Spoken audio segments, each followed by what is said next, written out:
Hello students, आज हम discuss करने वाले हैं क्लास 9th का चैप्टर 2 पॉलिनोमियल्स।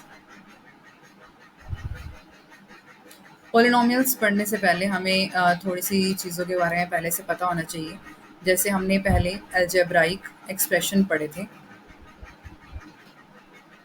ये हम पहले ऑलरेडी पढ़ चुके हैं। वैसे अलजेब्राइक एक्सप्रेशंस क्या होते हैं उससे पहले हमें पता होना चाहिए कांस्टेंट क्या होता है। कांस्टेंट यानी कि जो फिक्स्ड नंबर होते हैं, जिनकी वैल्यू हमारे पास फिक्स्ड होती है, जैसे कि है 2, 3, 7। ये जो फिक्स्ड वैल्यूज हैं इनको हम कांस्टेंट बोलते हैं, यानी कि इनकी वैल्यू चेंज नहीं होती। ठीक है। और वेरिएबल क्या होते हैं हमारे पास? वेरिएबल जो है, जो डिफरेंट वैल्यूज जो है वो कैरी कर सकते हैं, मीन्स की वैल्यू जो है वो फिक्स्ड नहीं होती है, वो चेंज हो सकती है। जैसे हमने ऑलरेडी अलजेब्राइक एक्सप्रेशंस में एक्स, वाई, जेड, टी, ए, बी, सी बहुत सारे वेरिएबल्स जो हैं वो ऐसे हमने यूज़ किए हैं। तो ये क्या होता है कि इनकी वैल्यूज़ जो है वो फिक्स नहीं होती है। ये इक्वेशन के अकॉर्डिंग इनकी वैल्यूज़ चेंज होती रहती हैं, तो ये फिक्स्ड नहीं है, इसलिए इनको हम वेरिएबल बोलते हैं। अलजेब्राइक एक्सप्रेशन एक्चुअल में है क्या? ये हमारे पास कॉम्बिनेशन है ये कांस्टेंट एंड वेरिएबल्स का ही, combination of constants and variables using the sign plus, minus, multiply, divide. अगर हम इन साइन का यूज़ करके और कांस्टेंट वेरिएबल्स का एक कॉम्बिनेशन बनाते हैं तो उसे हम अलजेब्राइक एक्सप्रेशन कहते हैं। जैसे अगर हम ये लिखें 3x plus 4y plus 5z minus 6t, जैसे मैंने ये लिखा तो एक अलजेब्राइक एक्सप्रेशन है। इसमें हमारे पास कांस्टेंट, वेरिएबल, प्लस माइनस, इनसे हमने डिफरेंशिएट करके इसे अलजेब्राइक एक्सप्रेशन बनाया। ठीक है। तो ये जो है इनको हम टर्म्स बोलते हैं, ये अलजेब्राइक एक्सप्रेशन की टर्म्स हैं। ये 4 टर्म्स का एक एक्सप्रेशन है। ठीक है। तो अब हमारे पास पॉलिनोमियल क्या होता है? ये तो अलजेब्रिक एक्सप्रेशन था जो एक रिवीजन ही थी। पॉलिनोमियल एक्चुअल में क्या होता है? पॉलिनोमियल इन वन वेरिएबल, जो इसमें हम पढ़ने वाले हैं, polynomial in one variable means हमें एक ही वेरिएबल का यूज़ करना है throughout whole the polynomial. इसकी जो जनरल फॉर्म होती है, जो स्टैंडर्ड फॉर्म है, वो हमारे पास क्या होती है? A naught a1x a2x² a3x⁴ a3x³ up to an x⁴n। ये हमारे पास एक पॉलिनोमियल है जिसमें वेरिएबल जो है हमने x यूज़ किया है, एक ही वेरिएबल यूज़ किया है, और हमारे पास जो ये a1, a0, a2, a3 जितने भी ये कॉन्स्टेंट्स हैं, यानी कि x, x², x³, इनके जो कॉफिशेंट्स हैं वो हमारे पास क्या होते हैं? रियल नंबर्स होते हैं। ये रियल नंबर्स हैं। एंड जो हमारे पास x⁴n, ये हमारे पास जो पॉलिनोमियल है वो डिग्री n का पॉलिनोमियल है। इसकी डिग्री क्या है? n है। डिग्री का मतलब क्या होता है? जो इसमें वेरिएबल यूज हुआ है उसकी हाईएस्ट पावर को हम क्या बोलते हैं? डिग्री बोलते हैं। Highest power of the variable used in the polynomial is called degree. तो ये हमारे पास n डिग्री का एक पॉलिनोमियल है। तो इसके अकॉर्डिंग जो x⁴n का जो कॉफिशिएंट है वो हमारे पास नॉट इक्वल टू 0 होना चाहिए, क्योंकि अगर यही 0 हो गया तो फिर हाईएस्ट पावर ये नहीं रहेगी ना हमारे पास। तो हाईएस्ट पावर को हम डिग्री बोलते हैं। ये डिग्री n का एक पॉलिनोमियल है।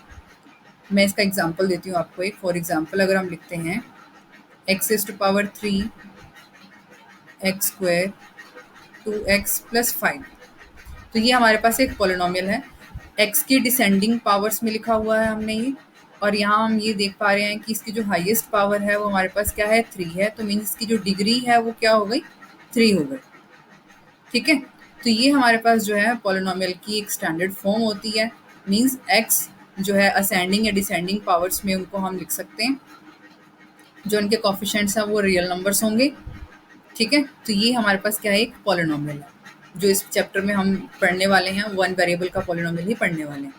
तो इस डिग्री के अकॉर्डिंग ही हमारे पास हम इन पॉलिनोमियल्स को कुछ पार्ट्स में डिवाइड करते हैं। सबसे पहले जैसे कि हमारे पास अगर डिग्री 1 का जो पॉलिनोमियल है उसको हम बोलते हैं लीनियर पॉलिनोमियल। लीनियर पॉलिनोमियल क्या होता है? जिसमें उसकी जो डिग्री है वो क्या हो? 1 हो। मीन्स उसकी जो हाईएस्ट पावर आएगी एक्स की या वाई की, जो भी हमने उसमें वेरिएबल यूज़ किया, उसकी हाईएस्ट पावर जो है अगर वो 1 है तो उसे हम क्या बोलते हैं कि वो लीनियर पॉलिनोमियल है। फॉर एग्जांपल हमारे पास क्या है 2x प्लस 3, यानी कि x की जो पावर है यहाँ पर क्या है 1 है, तो ये डिग्री 1 का पॉलिनोमियल है जिसे हम क्या बोलते हैं लीनियर पॉलिनोमियल। ठीक है, नेक्स्ट हमारे पास क्या होता है क्वाड्रेटिक पॉलिनोमियल। क्वाड्रेटिक पॉलिनोमियल, इसमें जो डिग्री है वो हमारे पास क्या होती है 2 होती है, मीन्स हाईएस्ट पावर क्या होगी 2 होगी। For example x square x plus 1, तो यहाँ जो मैंने पॉलिनोमियल लिखा है उसमें जो हाईएस्ट पावर है वो 2 है, यानी कि इसकी जो डिग्री है वो हमारे पास क्या है 2 है, तो इसे हम बोलते हैं क्वाड्रेटिक पॉलिनोमियल। ठीक है, थर्ड हमारे पास होता है क्यूबिक पॉलिनोमियल। क्यूबिक पॉलिनोमियल क्या है, जहाँ पर हमारे पास जो डिग्री है वो 3 हो। 3 डिग्री का जो पॉलिनोमियल होगा वो होता है हमारे पास क्यूबिक पॉलिनोमियल, जैसे कि 9x cube 3x square plus 8, यहाँ पर हाईएस्ट जो पावर है वो क्या है 3 है, यानी कि डिग्री 3 है, तो हमारे पास क्या है cubic polynomial.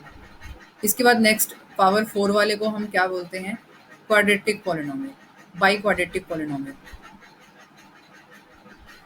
By quadratic polynomial जिसमें डिग्री जो है वो हमारे पास क्या होती है 4, यानी कि हाईएस्ट जो पावर है वो 4 हो गई। For example x is to power 4 x cube 3x plus 9, तो यहाँ पर x की जो हाईएस्ट पावर हमें दिख रही है वो 4 है, यानी कि डिग्री इसकी 4 है, तो इसे हम क्या बोलते हैं बाई क्वाड्रेटिक पॉलिनोमियल। ठीक है, इन जनरल अगर हमें आगे बोलना है अगर इससे हाईएस्ट पावर आती है तो नॉर्मली उसे हम polynomial of degree 5, polynomial of degree 8, जो भी उसमें हाईएस्ट उसकी पावर है जो डिग्री है उसी से हम उसे बोलते हैं। ठीक है, ये था अकॉर्डिंग टू डिग्री। डिग्री के अकॉर्डिंग हमारे पास पॉलिनोमियल कितने पार्ट्स में हम उसे डिवाइड कर सकते हैं।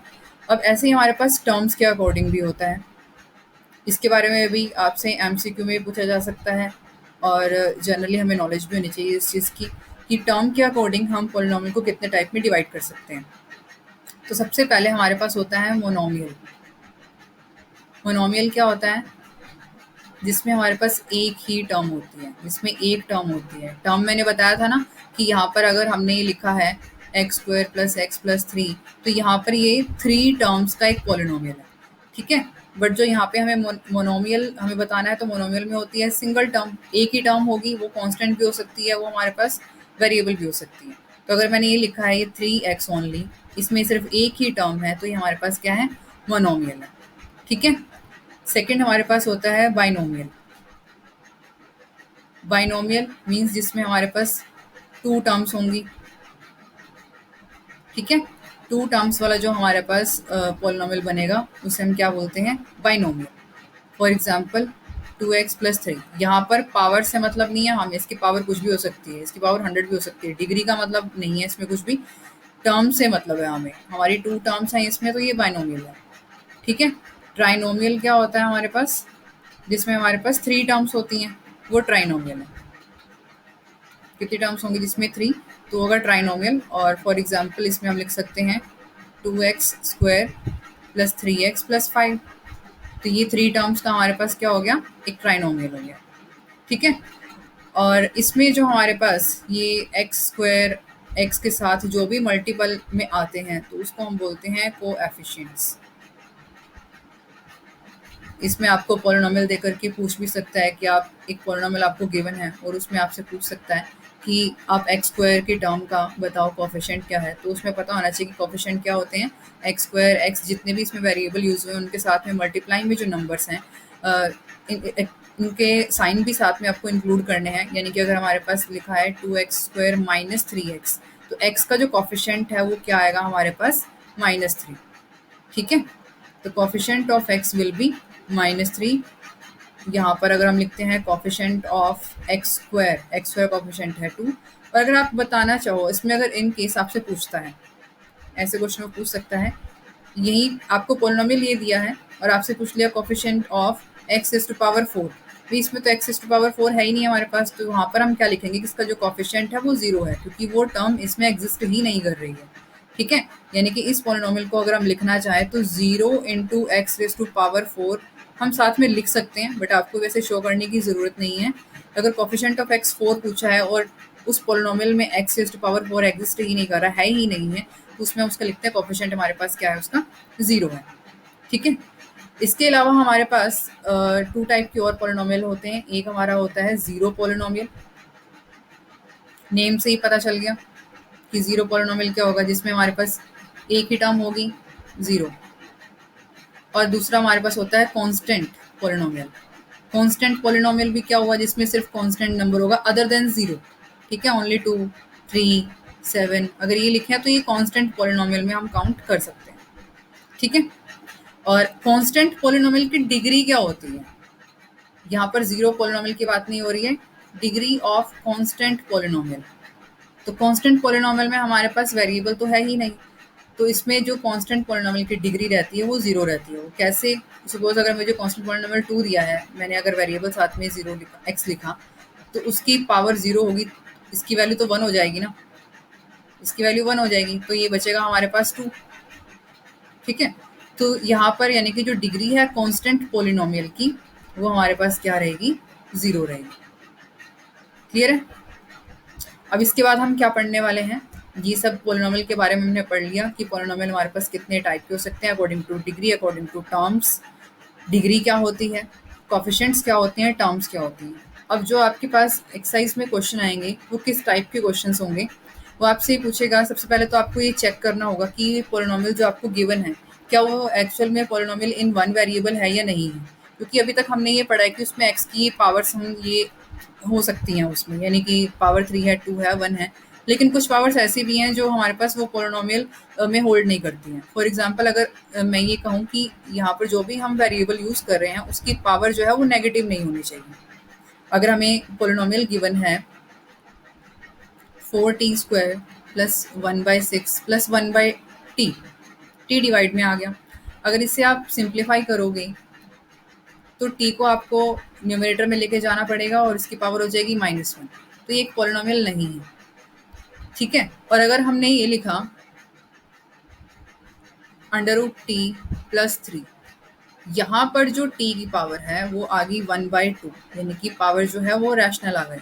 तो हमारे पास अगर पावर रैशनल है, वेरिएबल की पावर रैशनल आ गई है, तो वो भी हमारे पास पॉलिनोमियल नहीं होते हैं। तो पॉलिनोमियल के लिए हमारे पास मेन बात हमें क्या ध्यान रखनी है कि जो भी उसमें वेरिएबल यूज़ किया गया है उसकी जो पावर है वो आपके पास नेगेटिव नहीं होनी चाहिए, और उसकी पावर जो है आपके पास फ्रैक्शन में भी नहीं होनी चाहिए।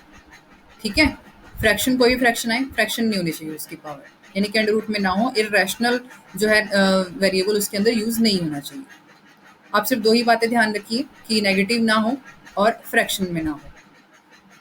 ठीक है, फॉर एग्जांपल जैसे मैं ये भी लिख दूँ, ये आपको दिया है 5 भी रूट में है, x भी रूट में है, तो 5 को तो हम रूट में रखेंगे और x भी हमारा रूट में ही रहेगा। जो कांस्टेंट है वो तो हमारे पास अंडर रूट में आ सकते हैं, बट जो वेरिएबल है वो अंडर रूट में नहीं आएगा, यानी कि उसकी पावर फ्रैक्शन में नहीं हो सकती। जो साथ में इसका जो कोफिशिएंट है वो हो सकता है, तो इससे कंफ्यूज मत होना। आपको ऐसा वेरिएबल भी देगा वो y² प्लस √2y माइनस √5। अगर आप ये मत सोचना कि इसमें अंडर रूट आ गया तो ये पॉलिनोमियल नहीं है, ऐसा नहीं है। इसमें आपको देखना है वेरिएबल्स। वेरिएबल यहाँ पर जो दे रखा है y, एक ही वेरिएबल यूज़ किया है और उसकी जो पावर है 2, 1, तो यहाँ पर पावर भी नेगेटिव भी नहीं है, हमारे पास फ्रैक्शन में भी नहीं है, तो ये एक पॉलिनोमियल इन वन वेरिएबल है, इन वन वेरिएबल।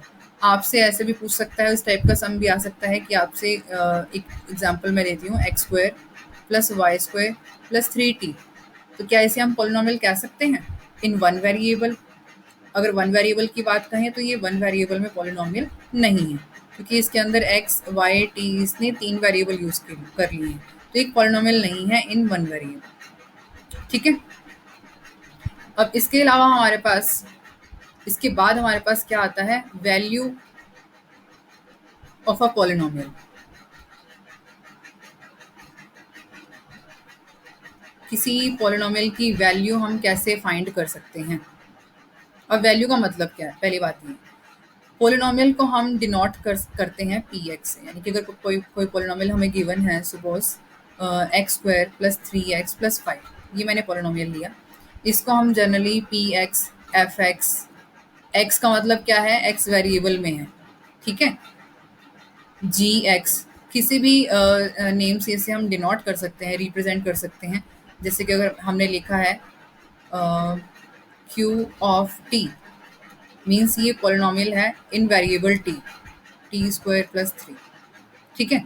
तो हम बात कर रहे थे वैल्यू ऑफ अ पोलिनोमियल। तो पोलिनोमियल की वैल्यू क्या होती है? अगर कोई भी पोलिनोमियल आपको गिवन है पी एक्स, तो आपको किसी एक नंबर पे इसकी वैल्यू फाइंड करने के लिए पूछा जाएगा। सपोज अगर मैंने कोई कोई भी रैंडम नंबर ले लिया ए, तो x इज इक्वल टू ए पर इस पोलिनोमियल की वैल्यू को हम कैसे फाइंड कर सकते हैं? आपको पोलिनोमियल में x को रिप्लेस करना है a से। x को हम a पुट कर देंगे, जो भी पोलिनोमियल हमें गिवन होगा, तो वहाँ से हमारे पास जो वैल्यू आएगी वही उस पोलिनोमियल की वैल्यू होगी at that point, at that value x is equal to a पर। उसे हम पी ए से डिनोट करते हैं।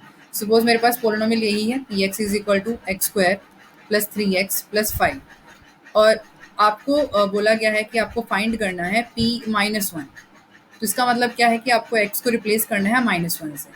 तो x की जगह पे हम -1 पुट कर देते हैं पोलिनोमियल में, -1 raise to power 2, 3 into -1 plus 5। तो वैल्यू क्या आएगी हमारे पास? -1 का स्क्वायर 1 हो जाएगा। ये हमारे पास क्या आएगा? माइनस ऑफ 3 प्लस 5, तो ये आ जाएगा 6 माइनस 3 दैट इज 3। तो हमारे पास वैल्यू क्या आ गई इस पोलिनोमियल के लिए? p माइनस 1 के लिए इसकी वैल्यू है 3, ठीक है। तो ऐसे हम डिफरेंट टाइप के पोलिनोमियल्स में वैल्यूज फाइंड कर सकते हैं। आपको ये अंडर रूट में भी कोई भी वैल्यू दे सकता है वैल्यू फाइंड करने के लिए। जिस पॉइंट पे आपको ये ए दिया है, ये ए कोई भी नंबर हो सकता है, रियल नंबर कोई भी, ठीक है। तो इस टाइप से हम वैल्यूज फाइंड कर सकते हैं पोलिनोमियल की।